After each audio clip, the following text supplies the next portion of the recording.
আচ্ছা, আমরা সুরের তরফ থেকে কথা দিয়েছিলাম এমন দুজনের কাছে হুইল চেয়ার পৌঁছাবো যাদের প্রয়োজনীয়তা আছে কিন্তু আর্থিক সমস্যার কারণে তারা কিনতে পারছে না। সেই সুবাদে আমরা সোশ্যাল মিডিয়া এবং আমাদের পরিচিত মানুষ যারা সামাজিক কাজবাজ করে তাদেরকে আমরা খবর দিই। তো সেখান থেকে দীপঙ্কর বাবু আমাদের শেখ সালমানের প্রথম পরিচিতি দেয়। আমরা আসি, দেখে যাই, দেখার পর আমাদের এটা মনে হয়েছে যে ওর একটা হুইল চেয়ারের প্রয়োজনীয়তা আছে কিন্তু বিভিন্ন আর্থিক সংকটের কারণে ওরা কিনতে পারছে না। তৎক্ষণাৎ আমরা ডিসিশন নিই ওকে আমরা একটি হুইল চেয়ার পৌঁছাবো এবং এই হুইল চেয়ারটি দেওয়া হয়েছে এইখানে যারা দাঁড়িয়ে রয়েছে সম্পূর্ণ এনাদের নেতৃত্বে।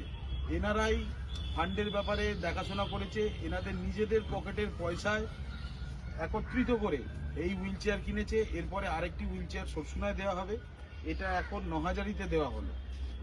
এর জন্য খাগড়ামুড়ি, এর জন্য বিশেষভাবে ধন্যবাদ হচ্ছে এই পেছনে যারা দাঁড়িয়ে রয়েছে। আমাদের গ্রুপের অনেকে এখনো মিসিং আছে যারা আসতে পারেনি।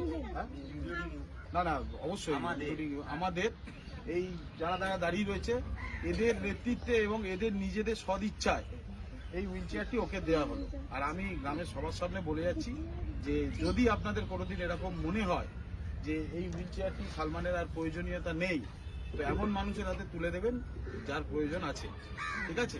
আর এটাও বলে যাচ্ছি যদি আপনাদের কাছে এরকম কোনোদিন সন্ধান থাকে যে এরকম বাচ্চা রয়েছে যার হুইল চেয়ারের প্রয়োজন কিন্তু তার আর্থিক সংকটের জন্য কেনা যাচ্ছে না, তো আমাদের সাথে একবার যোগাযোগ করবেন। আমরা চেষ্টা করব, কথা দিচ্ছি না, চেষ্টা করব এইরকম মানুষ থাকলে তার কাছে আমরা হুইল চেয়ার পৌঁছে দেবো।